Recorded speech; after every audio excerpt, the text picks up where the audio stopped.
Hi, this is Majinoni. Here's some comic reviews for you today. We got Age of Ultron number 4, Superior Spider-Man number 7, Thanos Rising, and All New X-Men number 10. There will be some spoilers, so be warned ahead of time. Uh, yeah, there'll be at least spoilers for these 3 books here. So we'll just get rid of All New X-Men number 10 first. This issue is actually this stage where they're setting up the confrontation between, I guess you can say, the X teams with Mystique and Sabretooth, because Mystique and Sabretooth and Lady Mastermind are basically getting capital to form their school by robbing banks and armored cars. And this is also the issue where you have Scott's team recruiting.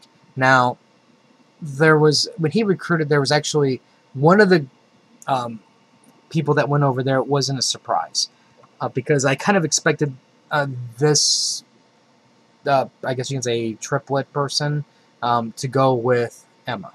So that wasn't anything like wow. But at the very end, they threw me for a curve because there's another person who goes, wait, I'm going. And they don't tell you. But the one clue you have is, it's not Kitty, it's not Wolverine, and it's not Scott Summers. So, my theory is this. It's Jean Grey. Jean Grey is going to go to the other side. And the reason why I'm saying that is this, because she makes a reference that she can't read their minds. And I think what she wants to do is she wants to go over there to find out what's really going on. And so, but if Jean Grey goes to this team, they have all the key telepaths. So I don't know, they're going to be very psychic heavy. Granted, this Wolverine side still has,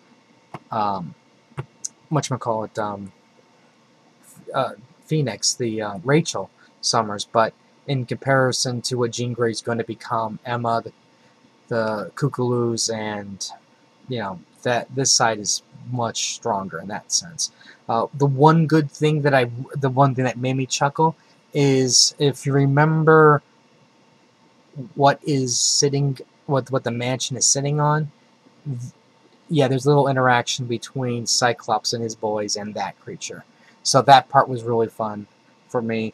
There's really nice touches with artwork in terms of the faces, like Wolverine especially, and even the way they're posing Scott. Scott has a very arrogant way of standing, and they've popped that up every now and then, and I'm really liking that little attention to detail, because there clearly is a difference between the way old Scott and young Scott, their posture, and I like that. And overall, I mean, this is an enjoyment. I just hope Bendis can keep this up. Okay, Age of Ultron number 4. Okay, we have a death, and we have a near. Okay, we have 2 deaths and somebody's about to die, and we have the key as to why they can't stop Ultron. Now, while She-Hulk is indestructible, they did figure out a way to kill her. And we do find out if Luke Cage can survive a nuclear blast or not. And the key thing that we have in this issue here is Nick Fury had contingencies, like Tony Stark did, in case something bad happened, and he did have a contingency in case Ultron took over. So basically, all the superheroes that are left, that they've at least highlighted in this book, are converging to that point, and that's the Savage Land, which they've already hinted at or discussed in the previous issue. Now, overall, I mean, I'm enjoying the book, but I don't think this story is really going to generate tons of new readers for it. I think, if anything, this is going to just keep people satisfied. And yeah, I know you're going to have a few people going, Bendis is a hack. It's not good. It's missing the point. They're upset about their characters dying and whatnot. But right now, this is what I consider a transition issue that needs to get us to the next level. And I'm very curious to see what's going to happen now that they're all together. Now they can exchange notes, and they have a piece of robotics. And they also know why they can't stop Ultron, and now they need to figure out how to get to him. But overall, I'm still enjoying it. And, you know, in all honesty, this makes me just look at DC and go, why can't you do something like this? Okay, Superior Spider-Man number 7. Now, I think Slott, I'm enjoying this issue. I think Slott's going to piss off everybody again. You know, he's already said that something at the end of this little storyline here is going to piss people off. And I have a feeling the people who are already raging on Superior, who are maybe slowly turning around and going, maybe I'm liking it, maybe I should give it a chance, they're going to be lost for good. And I just hope that whatever he does keeps me going. For other reasons, you know, for the potential. Now, in this issue, we have Cardiac, and he's basically stealing parts to help some people. And you have Superior Spider-Man coming in going, hey, that's mine, as in, that's Doc Ock's. And so they battle a little bit. And he's really showing his true colors in this battle and stuff. And, you know, eventually, you know, Peter Parker's slowly getting a little bit of control. You know, he got a little control, being able to write in a pad, and he was actually able to stop Doc Ock from delivering killing blows. Well, this does not, you know, the Avengers see this, and they call Spider-Man in for intervention. And, you know, Doc accidentally, you know, makes the mistake of getting a little physical with Cap, which ultimately gets all the other heroes, Thor, Wolverine, Black Widow, you know, Cap, Spider-Woman, to get ready to fight. Now, the one thing I found interesting, and not really interesting, one thing I kind of found amusing at the end, was you had Peter Parker going, yes, beat him up. And I'm like, wait, well, time out, Peter. That's Doc Ock is in your body, and they're going to beat, you want them to beat the living crap out of your body? No. I think you need to take a couple steps back and realize the position you're in. But other than that, I'm still enjoying it. The art has been, you know, the art in this one hasn't been as consistent as I would have liked it to have been, but overall, I'm enjoying it. And in fact, I'm really liking how they did bring in Cardiac, because Cardiac is that vigilante guy who is trying to do good, but he's a villain. Is he really a villain? You know, yeah, he's stealing, but he's like a Robin Hood. Look at the greater good he's trying to do, and how we get to see how the Superior Spider-Man treats even the guy like him. The old Spider-Man maybe would have even given him a pass, would have gone with him. You know, he would have handled it a lot different. But I enjoyed it. Okay, this is probably the one issue that probably a lot of you have been waiting for. Thanos Rising #1. This is the origin issue of Thanos. This is showing Thanos as a young kid, and he's growing up, and how he becomes a murdering psychopath. Now, from the beginning, you can tell that there's trouble, because everybody on Titan is pretty, except for this mutant genetic freak of a monster, who is so hideous and got death in his eyes that his mom goes crazy, grabs a knife, and tries to kill him. And Thanos is just this poor boy who just wants love and friendship and kindness, and he doesn't get it because his mom tried to kill him. And he has nightmares, and his dad's too busy doing experiments to even pay attention to Thanos. And then Thanos meets it's always a woman, guys, right? We're all on the path of righteousness until a woman comes along and jacks us up. Well, a woman comes along, jacks up Thanos, and sends him on the dark path of death and doom and the destruction of the universe. Overall, the art, I'm really liking the art because it's a little bit different. You know, like, the way remember what Thanos looks like. This don't look like the Thanos that we know. And that's what I really wanted to see. I wanted to see somebody a little bit different. This guy's frail compared to, you know, Thanos. You know, this Thanos looks imposing, threatening. And this is like a little kid, and he's, like he's that kid who just looks like he's not nourished, and he's klutzy, and he's socially awkward. And I like that. contrast. The one thing that I will have to, and this is one thing that actually made me laugh a little bit, is when you're reading this here, it's like, you know, with cosmic fire in his veins and blah, blood on his blah, blah, blah, what all the blah, blah, blah. Then it goes, Thanos the Destroyer, right? Now, immediately, you guys who watched wrestling during the prime with The Rock and Stone Cold Steve Austin, this is what went through my head. It says right here, Thanos the Destroyer, you know, has come home. And all I heard in my head was, you know, Thanos the Destroyer has come back to Cleveland, Ohio. Or has come back to Oklahoma.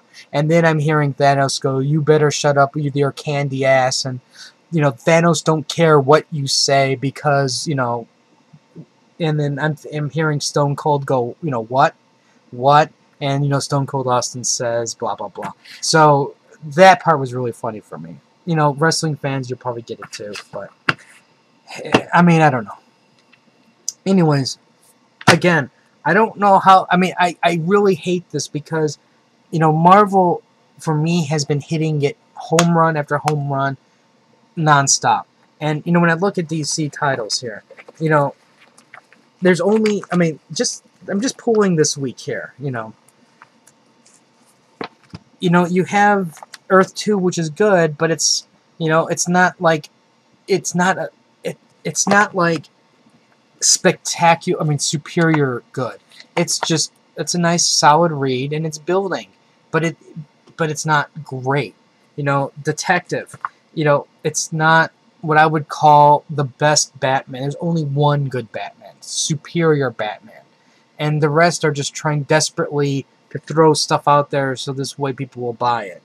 You know, and you can take, you know, I don't know, things like the Huntress and Power Girl and, you know, Stormwatch and, you know, Swamp Thing and Animal Man and, I mean, hell, even the Teen Titans. It's not what it could be, and it just pains me. It just pains me so much because I see such greatness in these characters. I see such greatness that could happen. And DC, I don't know why. They just can't they can't do it. You know, it's like, you know, it's like bases loaded and they strike out every inning. And I don't understand. You know, I mean, granted, Marvel is talent heavy right now, and just so this way people don't think that I'm all Marvel biased. Marvel went through hell. They went through years of utter garbage, stuff that you couldn't like line a bird cage with because the birds wouldn't. They would revolt and bite your hand off. That's how bad those titles were. And you know, so in no way, shape, or form am I biased like that. And DC, you know, and in my opinion, DC still has not really even reached their golden years. You know, like Marvel has had peaks and valleys, and right now they are on an incredible ride. And DC, you know, New 52 was their moment to shine. And too many books had to be changed, too many storylines, too much money going into people, you know, people can't afford, titles get dropped, art teams get changed, you know, creative teams get changed, and titles get dropped before they can even have a chance. To me, it looked like in some cases, if a title doesn't hit a certain number in terms of sales, they lose. They basically don't want to put any effort into it, and they just cut it loose and die.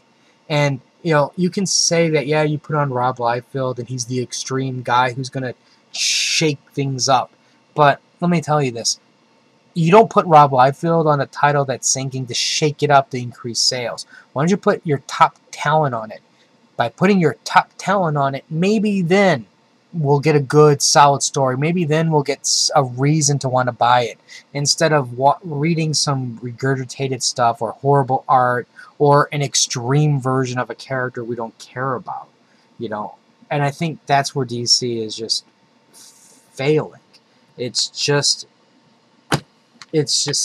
safe, and it's not a dangerous universe to live in if you're a superhero. This is dangerous. I guess DC's dangerous if your name is Damian, or the Joker if you're in the Injustice world. But I don't know. Maybe I've talked too much, but I think you get my point. it just pains me that I can't sit here and go, holy crap, you won't understand what I just read. And Swamp Thing, I'm no longer going, oh my god, this was the amazing story. I would never have believed it. And it's a shame. Anyways, like the Facebook link. Oh, damn it. You know what? I gotta give you a book. I'll give you Thanos. Anyways, while I'm looking up the code, like the Facebook link there. I do the Crunchyroll anime reviews. And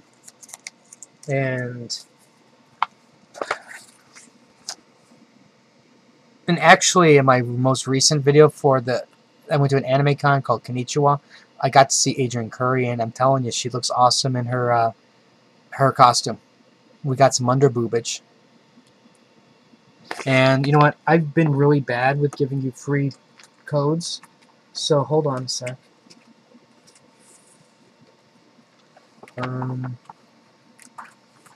Get you another one.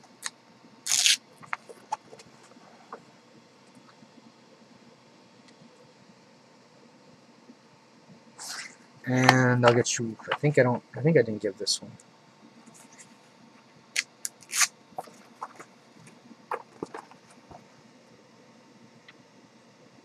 All I ask is if you took one code, leave a code for somebody else, please. Anyways, I think that's it for today. I've talked a lot. I want to read my manga. And I got a previews review coming up. I got to do. I got words for that. So, until next time.